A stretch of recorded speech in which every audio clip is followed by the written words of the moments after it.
Om Namo Bhagavate Vasudevaya. Om Namo Bhagavate Vasudevaya. Om, I bow to the Lord Vasudeva. Bhagavad Gita, first chapter, stanza 2. Sanjaya replied, Prince Duryodhana, or material desires, on beholding the Pandava army opposing him in full battle array, anxiously approached Dronacharya, habits or past samskars or past mental tendencies, Duryodhana's guru, since material desires are directed by past habits. And an interesting feature, this is a footnote of the Mahabharata, is that in the war of Kurukshetra, Drona, although he is the guru also of the righteous Pandavas, sides with the unrighteous Kauravas. Habit, in other words, is the winning power primarily behind man's downward-moving, delusive tendencies. His upward-moving attributes depend on good habits only initially. As he advances spiritually, these good tendencies are supported ever increasingly from above by divine grace and superconscious inspiration. Now, Prince Duryodhana stands, as I said, for our material desires. And the material desires are the force above all that are facing Arjuna and the Pandavas on the side of righteousness. All of us we've come into this body. The energy enters the body through the medulla at birth. When the sperm and the ovum unite, they begin at that point and begin to grow outward from the medulla. This is why the medulla, you can't operate on the most central part of the medulla because it is the central part of your existence. That's where the ego is centered, as I said. And from that, the energy moves out into the brain, down into the spine, out into the nervous system, to the surface of the body. And the struggle is the material world seen through the senses, experienced through the senses, seems so real. It's really not real at all. It's all a dream. But your senses tell you, you're not really experiencing anything. You think you're seeing me on the screen. You're really only seeing it in your own brain. Every sensation comes to you to the brain. Everything you experience is in yourself, but you're thinking that you're seeing it outside. I remember once, many years ago, I was dreaming that I was flying. And I thought, well, people don't fly. I must be dreaming.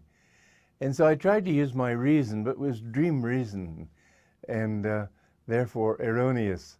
But I reasoned it all out very carefully and finally came to the conclusion that I was doing something unusual, but I was flying. And what was my surprise, a moment later to wake up and find that it was a dream anyway. And so this life, which seems so, it seems so real, but all the reasoning you can bring to bear on it, it doesn't work. It still is just a dream. And when you wake up from this dream at death, it's all you see. It didn't really happen. And when you wake up in the infinite, you see it didn't really happen. It's an interesting truth that no saint who has ever found God has ever been bitter about it. He's never said, oh, what a scam.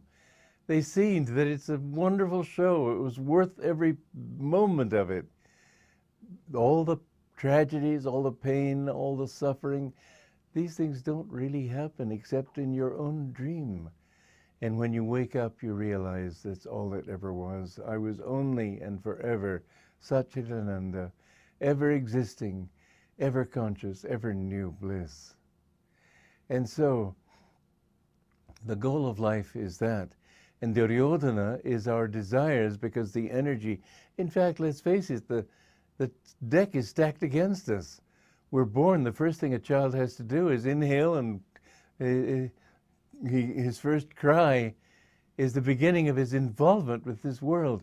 And he has to drink milk to stay alive, and he has to get control over his body to be able to work and walk around without falling, and he has to get control over his emotions so that they don't completely rack him. He has to get control over his intellect and over his willpower. All these things are a part of growing up, and it's a part of my education for life system that I've written about, that we help children in these progressive stages from body control to emotion control to will control to intellect control.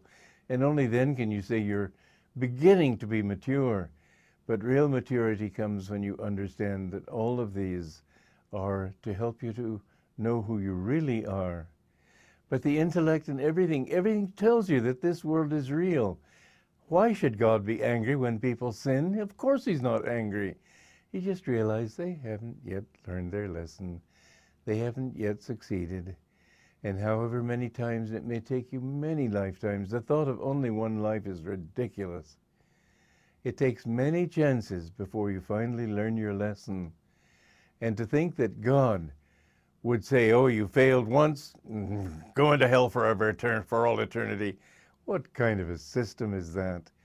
He gives us an infinite number of chances, and that's what reincarnation is. It's the only philosophy, as David Hume said, to which philosophy can hearken.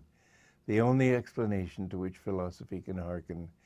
Know that you are beyond reason, beyond thinking, beyond everything. You are Satchidananda itself. And so Duryodhana, material desire, constantly pulls you down. You think, oh, I really enjoyed that ice cream sundae. No, you didn't enjoy the ice cream sundae. Some thought in your mind thought that it was eating that ice cream sundae, and it expected to be happy with it, and so it told itself it was happy. It fulfilled some thought in your own mind. Everything you enjoy through the senses is really only enjoying a mental expectation. And in fact, it's very interesting that if you can get rid of that thought of expecting it to be painful, when you, for instance, if you go to the dentist, people suffer because they expect to hurt. But I've been to the dentist and I don't take Novocaine, I just don't think about the pain and it doesn't come.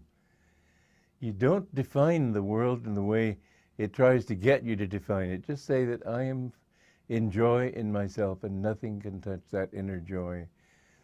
The more you have of that joy, the more you will have of who you really want to be, which is God. I said whom you want to be. Remember those words. You are one with him. You've come from him and your destiny is to merge with him. You're not a little frog, a tadpole in this world.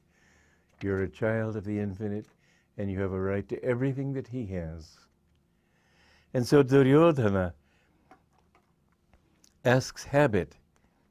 First of all, Duryodhana, on beholding the Pandava army, approaches Duryodhana because habit is the main thing that material desire relies upon. You've had this habit of liking ice cream, and therefore you want it. If you can get rid of the habit, it's much easier to overcome it. Habit is a good thing. I mean, for instance, once you've learned to tie your shoelaces, you can think of other things and do other things and not be like a little child of 3 trying to tie its shoelaces and all its energy goes toward that thing. It's a convenient, life-saving mechanism of the mind to prevent you from having to use initial willpower in every single step you take. But habit can be also a curse, and that's why Duryodhana is the guru or the teacher in this allegory of the good side and the bad side. Duryodhana, Dronacharya is he's the guru of the Kauravas, because habit in any battle between your upward and downward moving tendencies, any battle will always, the strong part, what makes things pleasant, the fact that they've become pleasant by habit. Habit is your first enemy, and therefore he's the first general to be overcome on the battle. And this is all a part of that great epic, the Mahabharata.